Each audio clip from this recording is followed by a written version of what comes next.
Hey, good morning, almost afternoon time, everybody. Matt Quick and I are here on LinkedIn and hoping to talk to you a little bit about a new initiative this week. But first, Matt, I noticed you're wearing a pretty cool jersey right there. What does that signify? So this is the champions. This is the West Point champions of the Commanders Cup this year. I forget where this in honor of. It's football day. I was gonna wear my Giants jersey. I'm like, I'll leave that one alone. I love it. And so let's talk about those Giants for a second. You got a big game in about an hour and a half, right? Big game. So the Giants play their rival NFC rival Dallas Cowboys. Now, if Jason Garrett, the offensive coordinator for the Giants, can't beat his old team, we have problems. The good thing is, if the Giants win, which they should, and the Washington football team loses, which hopefully they do, the Giants are the NFC East champions. And even a better point, then the Bucks will come to the NFC East Giants for a playoff game, and Tom Brady, the Giants are his kryptonite. They were. We'll see how that all works out. I'll tell you that being a Philadelphia Eagles fan, I'm a little torn. I guess it really doesn't matter. I want a high draft pick because we sure as heck aren't going anywhere. But we play the Redskins tonight, and I'll tell you, this is one of the first times in a while I'm rooting for the Giants. So we thank you very much. And we got Victor just joined us. Victor said, "Hola." I guess he also is hollering for the Giants. That that Melville also said he's a big Washington football team fan. So I guess that means it doesn't matter to him. Now, Mike, I'll be honest. If the Washington football team wins, or if their quarterback plays today, he's a comeback player of the year. If he wins that game, Alex Smith, more power to him. Listen, he's earned that this year. But let's be honest. Alex Smith isn't going to win that game. The Eagles' entire defense is hurt. So if they win, it's the Eagles' defense being hurt. I think it's the Philadelphia training team that won the game for Washington. It's back to the scrub days back in the 80s. Yeah. But anyway, hey, let me turn. How do I get? So everybody, just give you a heads up. So we started a new initiative, and starting tomorrow, once a day, and I've already got us booked up through February, I'm going to do a 20-minute conversation to talk about a day at work. And where that comes from is last week I did a post asking people to share just a short paragraph of what their day's like.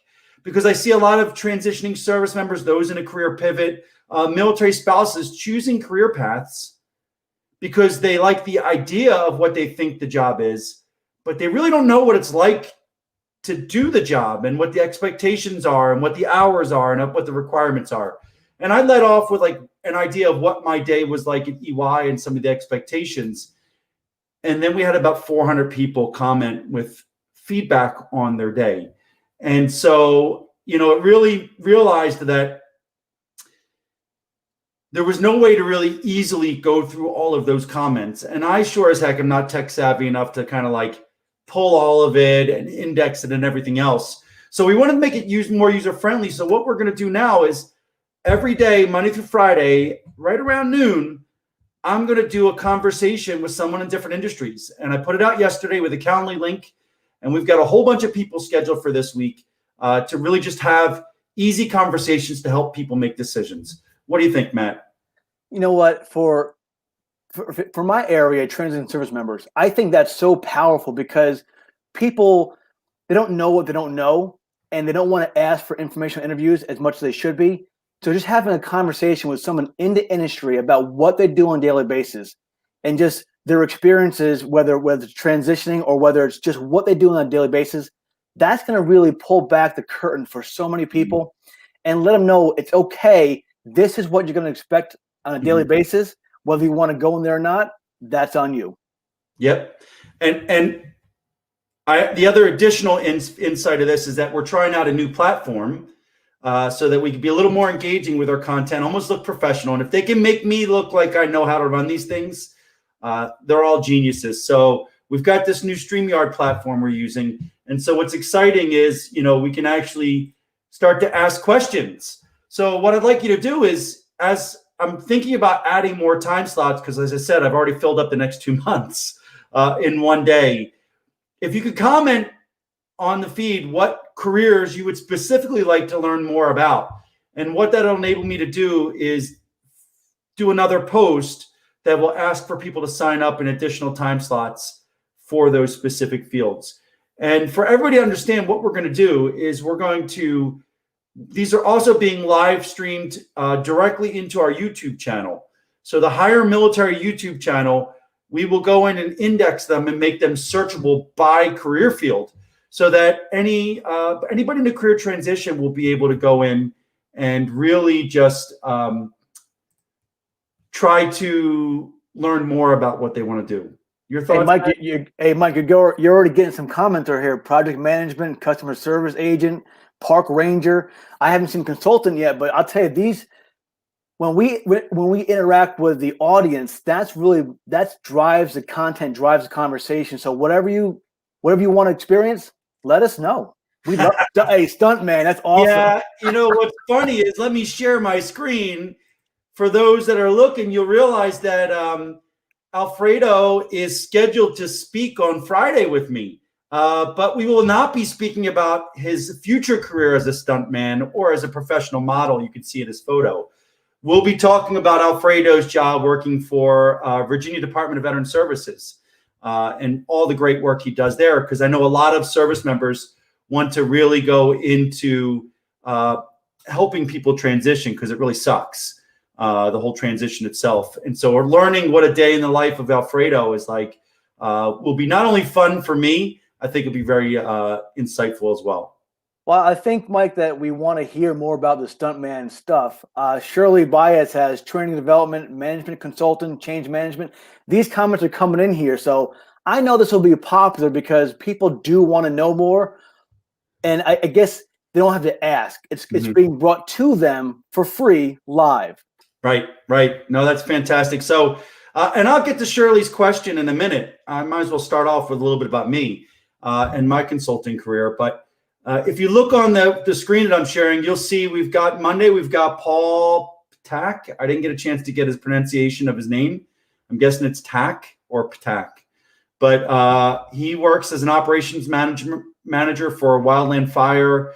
They do equipment rentals for natural disasters. We've got Brian Arrington. I think a lot of people know Brian. No, we're not talking about his nonprofit piece. We're actually going to focus on his incredible career he built at Wells Fargo as a business initiatives consultant. On Wednesday, we've got Josh Farmer, who's an operations manager for Milestone, which is a huge services organization in the Dallas-Fort Worth area. I know a lot of people will be there on Thursday. I'm really looking forward to Daniel Horgan.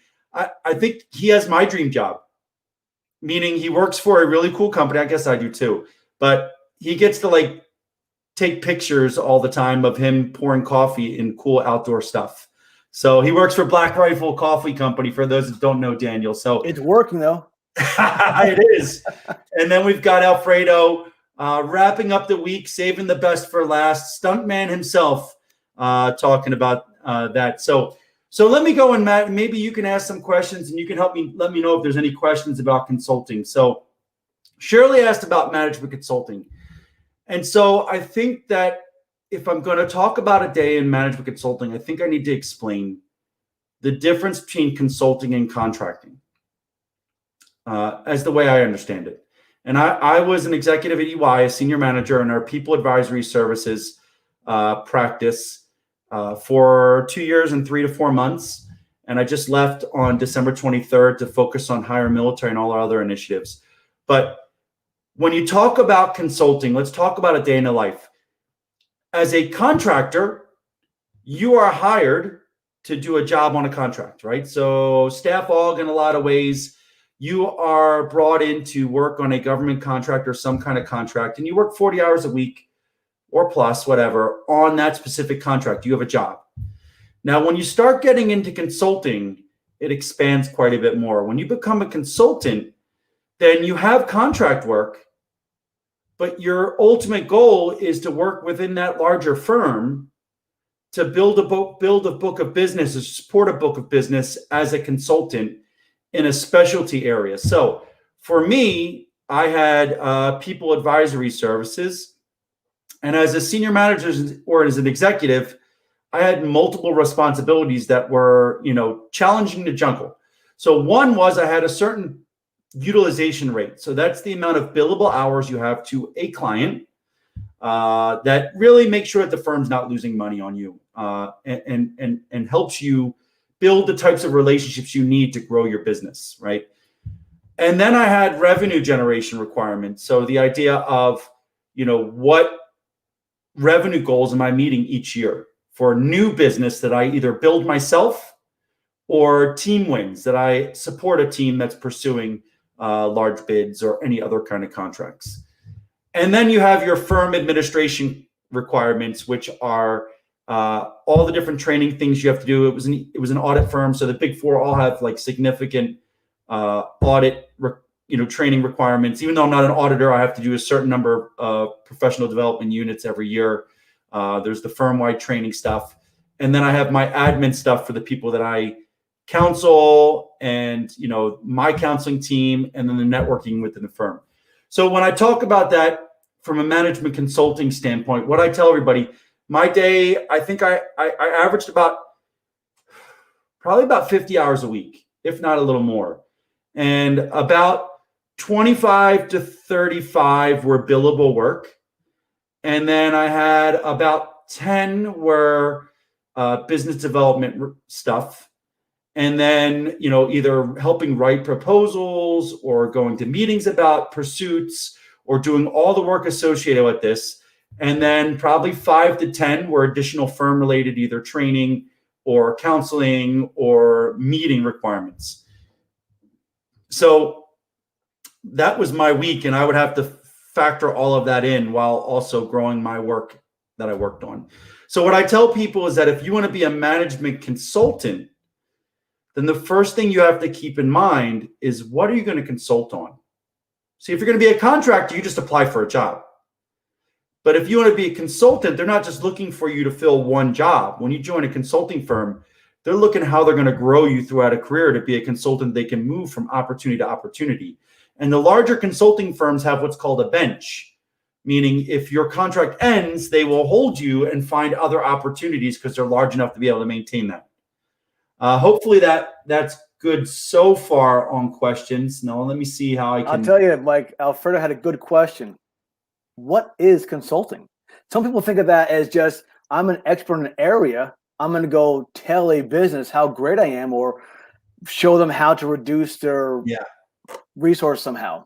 So that's a great question. So it is a great question. So, I mean, really, it depends on, the sector and how you look on it. So I was a consultant in people advisory services. So as a senior manager at EY, that was my service line. Now, I worked on one of our largest contracts. I was in charge of our training, communications, and change management work streams. So I had a whole team that ran under me, and we were working for one big contract. But I had to support contracts at other government agencies that were doing recruiting support or outreach support. And I had to support pursuits that were in other work streams elsewhere. So when you talk about being a consultant, typically what happens is a company or an organization has an issue and they need it fixed, and they don't have the expertise or the manpower within to fix it themselves. So they look to bring in subject matter experts to resolve it for them. And it could be process or people related. It could be tech related. We do a lot of tech implementation, EY did a lot of tech implementation, a lot of enterprise, they call them ERPs. I forget what that stands for, but a lot of like changing out like SAP or Salesforce. So they do CRM software, a lot of implementation and things like that. Hopefully that kind of answers it. I'm sure it did, but for those that don't know about it, you probably went over the head. But as they learn more about the field they want to go into, informational interviews, these conversations will start the ball rolling and getting to network more with more people. So let me jump in with a couple other quick hits on consulting.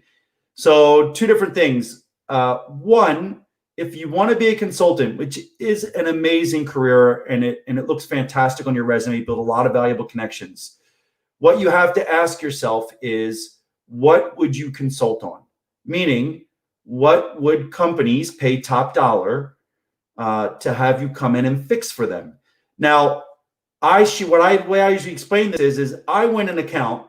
Say I win something with a client. As the executive on the team, I need to be able to provide the client the resumes of the people on my team that are going to be able to fix it. So what does your resume say? And do they look at it and get excited about having that expertise come in and fix it? So that's where you have to learn how to translate your military experience into something that's relevant to the corporate world. So that's number one. What would you consult on? And let me just give you a little heads up. Leadership is not one of them. What? I know. It kills people, but everybody basically says, fix complex problems. No, that's too broad. And then leadership, I'd like to consult on leadership. That's too broad. There is organizational structure, there are mergers and acquisitions and things where some of that can come into play. But you really got to learn more about the different service lines and offerings before you can effectively sell yourself coming out of the military as a consultant. So that's number one. Now, number two, you need to understand the difference between the government and public sector, so the federal side of that, or federal, state, and local side, including DoD of contracting, and the commercial side. So everybody gets really excited about the commercial side of consulting. Sounds kind of, sexy, cool. I'm a consultant. I'm going to, Ford. I'm going to Google. I'm going to, the Chamber of Commerce. I'm going and I'm going to consult. What you don't realize is that you actually have to go there. Right? And I know COVID's changed some of that, but, clients that are on site want you on site to fix their problems. And so we don't know where that's going to go going forward. I'll tell you that, but in the most part, if you're going to fix problems for a client, you kind of have to go to them.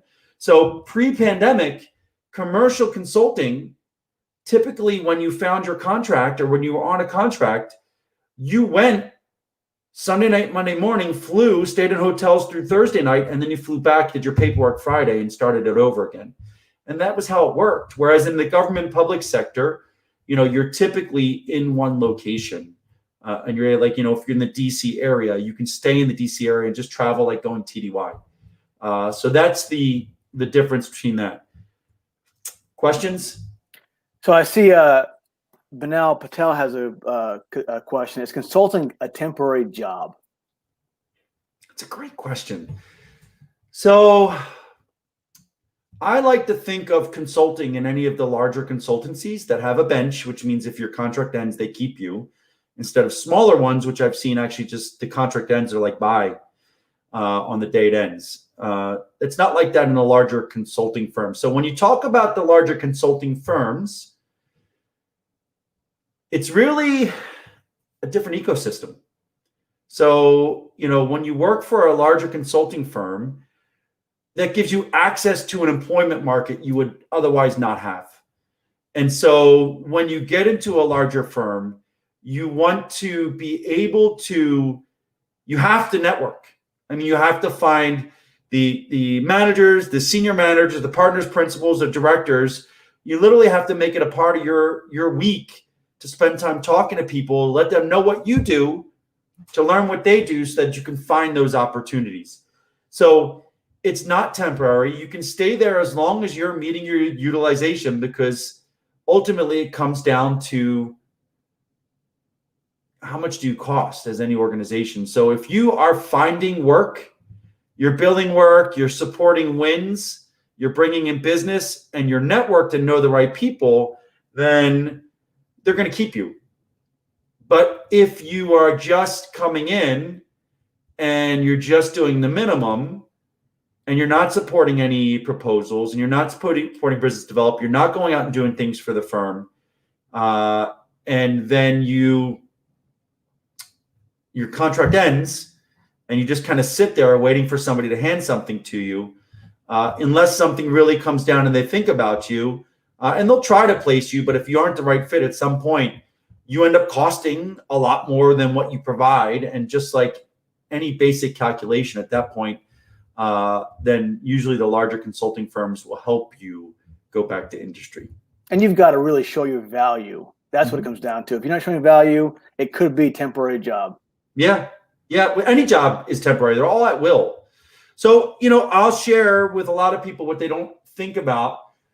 I was lucky enough that I networked for a living. And so the day that I joined EY, that first week when I did my announcement, I spent time every day connecting with over 400 partners, principals, and managing directors and senior managers, starting at the Tyson's office where I work and extending outwards, all the way through our CEOs and everything else like that. So I connected with them on LinkedIn. I said, hey, I'm a new EY employee, really excited to join a team. I'd love to join your professional network. And that's it. And most of them accepted. But then what happened is that, I post every day. And so they got used to seeing my posts. And so what happened is that people in the firm, really influential individuals got to know me through LinkedIn and saw my value to the firm, which really helped me navigate, find opportunities, help them see the value, which might not have, there was times where I wasn't billing enough hours, but they saw the value in what I was bringing to the firm through my brand. A point across that, or a 180. If you post on LinkedIn and people see and experience you, and they say, you know what, I want to bring a person on, and they don't see the value of LinkedIn or whatever platform they see, they can say you're spending too much time on LinkedIn. So there's a different approach. So it's a balance. Yeah, absolutely. I had to bring value. I still had to get my day job done. So you can't spend all day. But I will share my first day. We went to my first day on the client site. I went to a meeting with our client, our senior client. And I remember sitting there and they introduced me to her, and she literally had I remember she was like, I know you. She goes, I know you from somewhere. And she literally goes, you're that guy from LinkedIn. Like, you're Mike Quinn from LinkedIn. And I'm like, yep, that's me. And she's like, cool, I love what you do. And then I met one of the other clients, and they knew me as well. So, it was a great way to hit the ground running and build relationships. And that's why it's important for people to constantly work on their brand and develop their professional identity. That's important. So I don't have any other questions really. So hey, this week you will have a bunch of questions, and it'll be a great opportunity to ask more.